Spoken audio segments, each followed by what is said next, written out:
Argentina ദേശീയ ടീമിന്റെ വിജയങ്ങൾക്ക് പിന്നിലെ പ്രധാന കാരണം അവരുടെ സൂപ്പർ താരങ്ങൾ തന്നെയാണ്.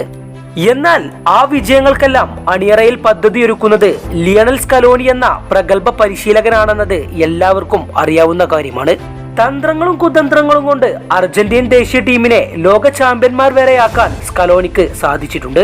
ലിയണൽ സ്കലോനിയുടെ ഓരോ തീരുമാനങ്ങളും കളിക്കളത്തിൽ പ്രതിഫലിക്കുന്നത് എങ്ങനെയാണെന്നത് നമ്മൾ ഓരോ മത്സരങ്ങളിലും കണ്ടിട്ടുമുണ്ട്. കളിക്കളത്തിൽ വരുത്തുന്ന ഫോർമേഷൻ ചേഞ്ചുകളും താരങ്ങളെ സബ്സ്റ്റിറ്റ്യൂട്ട് ചെയ്യുന്നതും ഉൾപ്പെടെ സ്കലോനി ഓരോ മാറ്റങ്ങളും സൂക്ഷ്മമായിക്കൊണ്ടാണ് നടത്താറുള്ളത്. മത്സരത്തിന്റെ സാഹചര്യത്തെയും സന്ദർഭത്തെയും വിലയിരുത്തിക്കൊണ്ട് പല താരങ്ങളെയും പിൻവലിക്കുകയും കളത്തിലേക്ക് ഇറക്കുകയും ചെയ്യാറുണ്ട്. ഈ മാറ്റങ്ങളൊന്നും ആരാധകരാരും ശ്രദ്ധിക്കാറില്ലെങ്കിലും സ്കലോനി ഇതെല്ലാം വളരെ സൂക്ഷ്മമായി നിരീക്ഷിച്ചുകൊണ്ട് തന്നെയാണ് മാറ്റം നടത്താറുള്ളത്. അതുപോലെ ഒരു മാറ്റമാണ് ഇന്നത്തെ ചിലിക്കെതിരെയുള്ള കോപ്പ അമേരിക്ക മത്സരത്തിൽ അർജന്റീനയുടെ ഗതി തന്നെ മാറ്റിയത്. സമനിലയിലേക്ക് പോകുന്ന മത്സരത്തിന്റെ ഗതി മാറ്റാൻ ലൗതാറോ മാർട്ടിനസിന് സാധിച്ചിട്ടുണ്ടെങ്കിൽ അത് ലിയണൽ സ്കലോനി എന്ന തന്ത്രജ്ഞന്റെ തലയിൽ നിന്ന് വന്നതാണ്.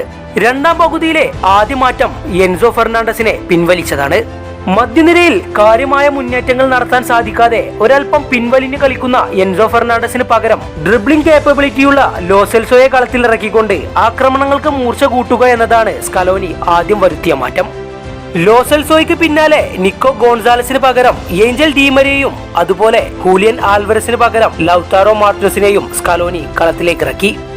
നിക്കോളസ് ഗോൺസാലസും ഹൂലിയൻ ആൽവരസും മത്സരത്തിലുടനീളം മികച്ച പ്രകടനം പുറത്തെടുത്തിട്ടുണ്ടെങ്കിലും രണ്ട് ഫ്രഷ് ലെഗ്സിനെ കളത്തിലിറക്കിക്കൊണ്ട് ചിലിയൻ പ്രതിരോധത്തെ ഒന്നുകൂടി വലിഞ്ഞു മുറുക്കുക എന്നതാണ് സ്കലോനി ഈ മാറ്റത്തിലൂടെ ഉദ്ദേശിച്ചത്. ആദ്യ പകുതിയിലെ ഈയൊരു 3 മാറ്റം ശരിക്കും കളിക്കളത്തിൽ പിന്നീട് പ്രകടമായിരുന്നു. നിരന്തരമായ അറ്റാക്കുകൾ ചിലിയൻ ഗോൾ മുഖത്തേക്ക് അർജന്റീന പിന്നീട് നടത്തിയെങ്കിലും ഗോൾ മാത്രം അകന്നു നിന്നു. എന്നാൽ പിന്നീട് അർജന്റീന ഒട്ടും വഴുകാതെ തങ്ങളുടെ വിജയ ഗോൾ കണ്ടെത്തുകയും ചെയ്തു. എന്നാൽ അതിനിടയിൽ നിരന്തരമായി ഓവർലാപ്പ് ചെയ്തുകൊണ്ട് കളിക്കുന്ന അർജന്റീനയുടെ 2 വിംഗ് ബാക്കുകളും തളരുന്നുണ്ട് എന്ന് മനസ്സിലാകാൻ തുടങ്ങി. അർജന്റീനയുടെ ഗോളിന് തൊട്ട് മുൻപ് വരെ ചിലി ചില നല്ല മുന്നേറ്റങ്ങൾ നടത്തുകയുണ്ടായിരുന്നു. ഗോളെന്നുറപ്പിച്ച മുന്നേറ്റങ്ങളെല്ലാം എമിലിയാനോ മാർട്ടിനസിന് മുന്നിലാണ് അർജന്റീന ചെറുത്തുനിന്നത്. 70 മിനിറ്റിന് ശേഷം ചിലി നടത്തിയ ഏതാണ്ട് എല്ലാ മുന്നേറ്റങ്ങളും അർജന്റീനയുടെ 2 വിങ്ങുകളിലൂടെയായിരുന്നു.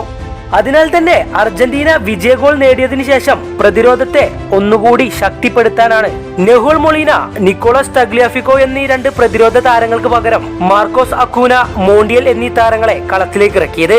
അതോടെ താങ്കൾ നേടിയ ആ ഒരു ഒറ്റ ഗോളിന് വിജയിക്കുക എന്ന ദൗത്യം സ്കലോനി പൂർത്തിയാക്കി. കാനഡയ്ക്കെതിരെയുള്ള മത്സരത്തിൽ നിന്നും 3 മാറ്റങ്ങളോടെയാണ് ഈ മത്സരത്തിന് സ്കലോനി അർജന്റീനയുടെ ആദ്യ 11 കളത്തിലേക്ക് ഇറക്കിയത്. നിക്കോ ഗോൺസാലസ്, എൻസോ ഫെർണാണ്ടസ്, തഗ്ലിയാഫിക്കോ എന്നിവരാണ് ഈ മത്സരത്തിൽ ആദ്യ 11 സ്ഥാനം പിടിച്ചത്. ഡിമരിയ, മാർക്കോസ് അക്കൂന, പെരേഡസ് എന്നിവർക്ക് ഈ മത്സരത്തിൽ ആദ്യ 11 സ്ഥാനമുണ്ടായിരുന്നില്ല. ഓരോ മത്സരങ്ങൾക്കും അനുയോജ്യമായ താരങ്ങളെ അതാത് മത്സരങ്ങളിൽ നിയോഗിക്കുക എന്നത് സ്കലോനിയുടെ ഒരു പരിശീലക ശൈലിയാണ്. എന്നാൽ ആ താരങ്ങളെ തന്നെ പകരക്കാരായി ഇറക്കിക്കൊണ്ട് സ്കലോനിക്ക് മത്സരത്തിന്റെ ഗതി മാറ്റാനും പലപ്പോഴും സാധിക്കാറുണ്ട്. പുതിയ ഫുട്ബോൾ വാർത്തകൾക്കും വിശേഷങ്ങൾക്കുമായി ഈ ചാനൽ മറക്കാതെ സബ്സ്ക്രൈബ് ചെയ്യൂ.